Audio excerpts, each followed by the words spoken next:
Imagine standing in a vast arena, surrounded by thousands of cheering faces, bright lights burning your eyes, music thundering through your chest. Now imagine something else. Imagine the ground shaking beneath your feet. Not from the drums, not from the crowd, but from something massive, something alive, something that has finally had enough. You look up, and in that split second you realize a terrible truth. The thing you thought you controlled, the thing you believed you understood, is about to show you just how wrong you were. And there is nowhere to run. This is the story of Carl Bovard, a man who dedicated his life to the spectacle, to the wonder, to the impossible dream of making giants dance. But on one autumn evening under the big top, that dream turned into a nightmare that would end in blood, chaos, and a silence so heavy it still echoes today. Carl Bovard wasn't born into the circus. He chose it. As a young man in the early 1900s, Carl was captivated by the traveling shows that rolled through small American towns like storms of color and mystery. While other boys dreamed of becoming doctors or farmers, Carl dreamed of sequins and sawdust, of roaring crowds and impossible acts. He was 17 when he first ran away to join a traveling menagerie, lying about his age, willing to shovel manure and sleep on hay bales just to be near the magic. His parents begged him to come home. His father called him a fool. But Carl had found something most people spend their whole lives searching for: purpose. He started at the bottom, as everyone did, cleaning cages, feeding animals, hauling water buckets that seemed to weigh more than his skinny frame could bear. But Carl watched. He studied. He learned the language of the animals, the subtle shifts in posture, the flick of an ear, the way a tiger's eyes would narrow before it lunged. He was fearless, or perhaps he simply didn't understand fear yet. Within 3 years, he was working with horses. Within 5, he was handling big cats. And by the time he turned 30, Carl Bovard had become one of the most respected elephant trainers in the country. He had a gift, people said, a way of reading these giants, of earning their trust. He could make a 6-ton animal bow, spin, stand on its hind legs, all with a gesture and a word. Carl married a woman named Dorothy, a seamstress who traveled with the circus repairing costumes and mending torn canvas. They had 2 children, both girls, who grew up backstage among acrobats and clowns, thinking it was the most normal childhood in the world. Dorothy worried constantly. She had seen what these animals could do when they were startled or angry. She had watched a handler get his arm broken by a camel. She had seen a lion tamer need 40 stitches after a routine went wrong. But Carl would smile and kiss her forehead and tell her he was careful. He was always careful. And for 20 years he was right. Not a single serious injury, not even a close call. Carl Bovard seemed untouchable.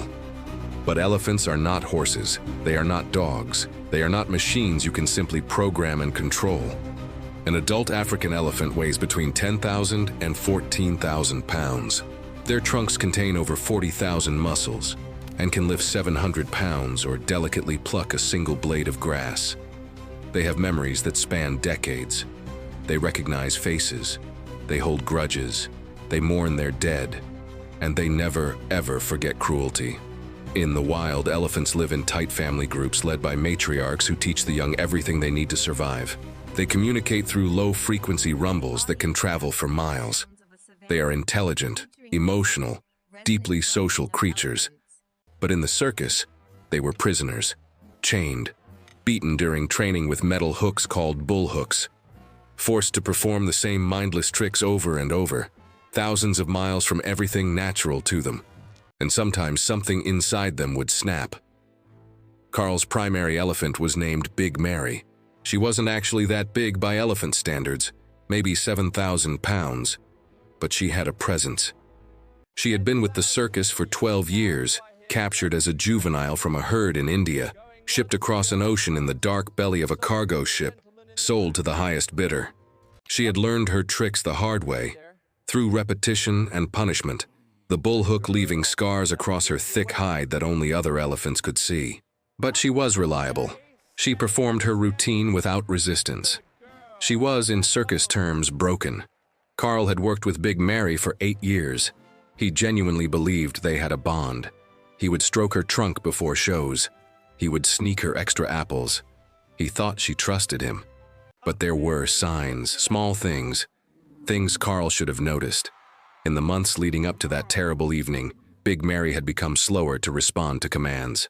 She would hesitate just a fraction of a second before obeying. During one performance in Ohio, she had refused to kneel, standing perfectly still while Carl repeated his command 3 times, the audience growing restless.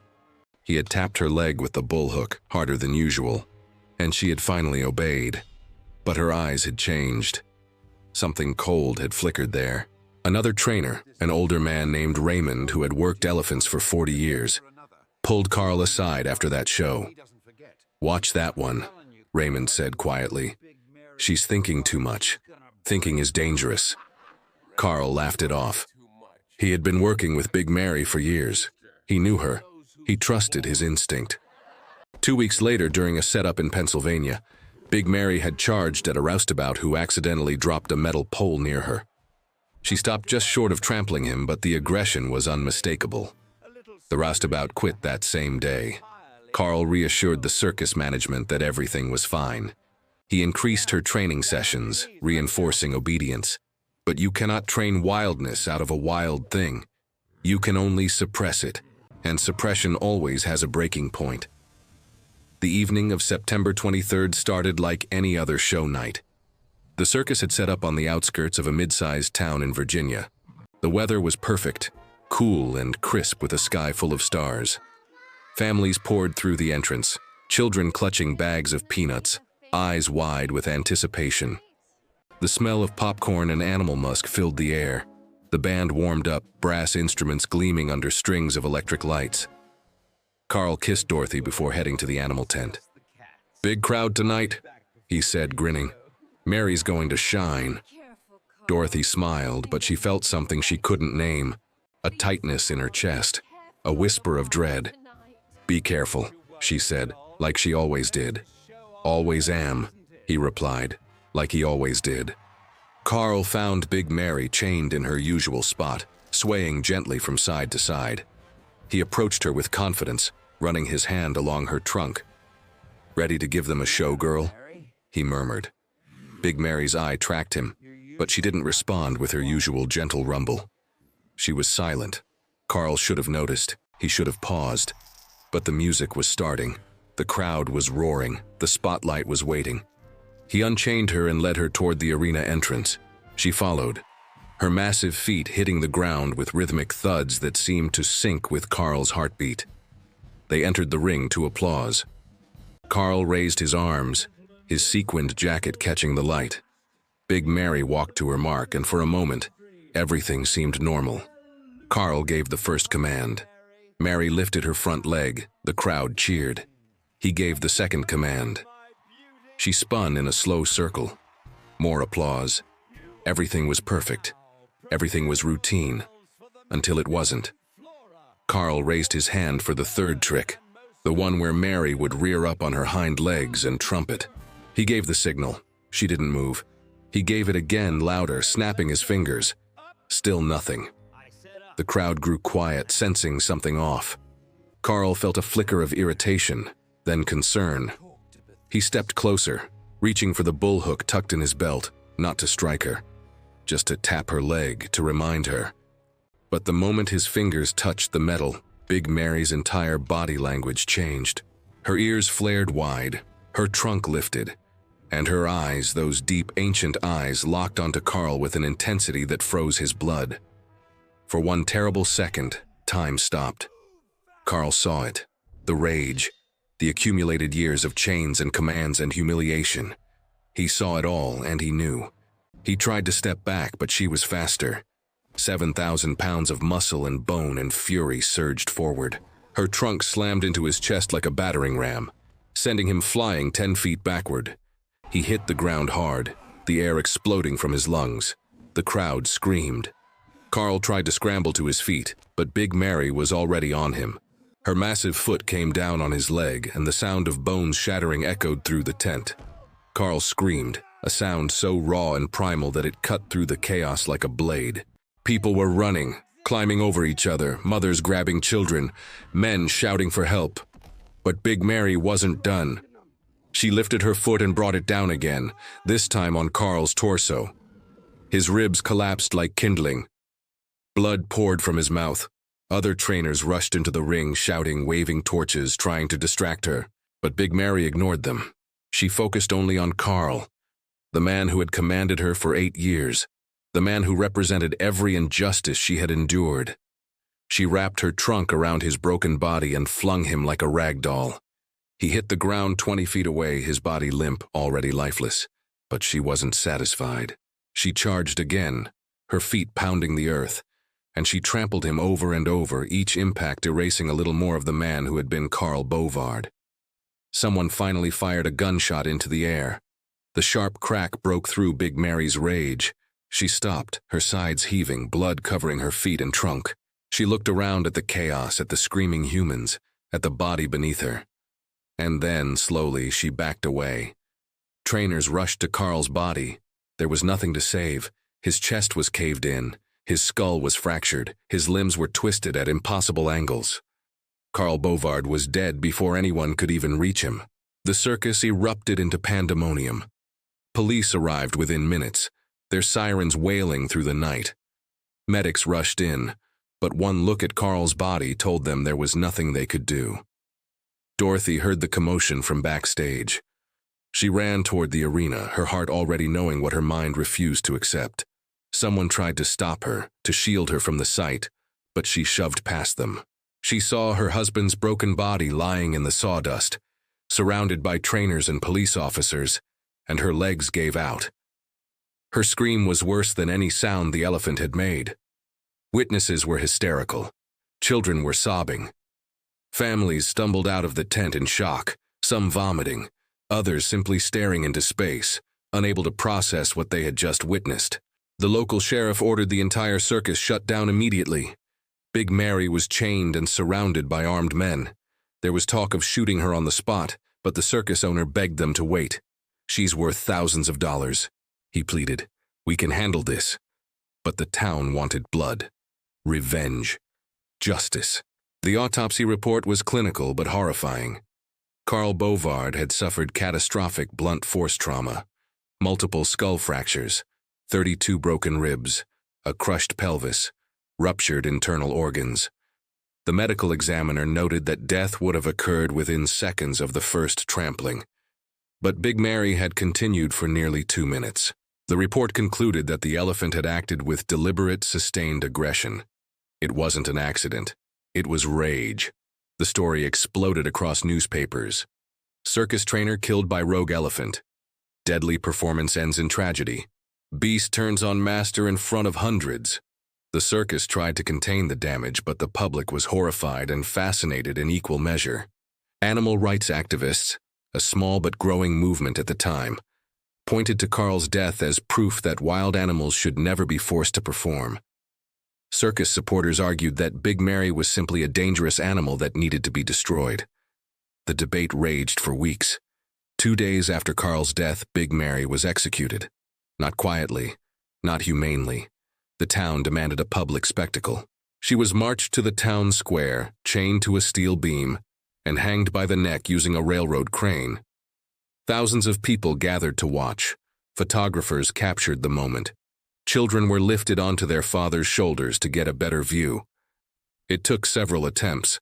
The first chain broke. Big Mary fell, still alive, still struggling. They hoisted her again.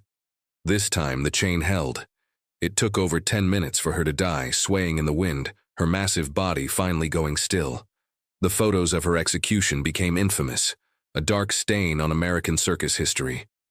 Dorothy Bovard never recovered.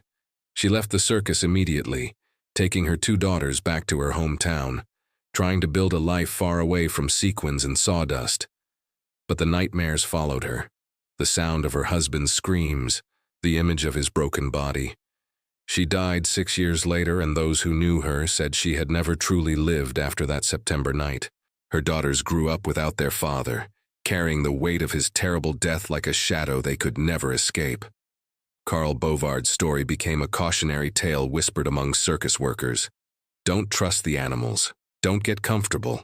Don't forget what they really are beneath the tricks and the training. But the deeper truth was harder to face. Carl wasn't killed by a beast. He was killed by a prisoner who finally fought back. Big Mary didn't attack out of randomness or evil. She attacked because she had been taken from her family, chained, beaten, and forced to perform for the amusement of creatures she never chose to serve. And Carl, for all his love of the circus, for all his belief that he had a bond with her, was the face of her captivity.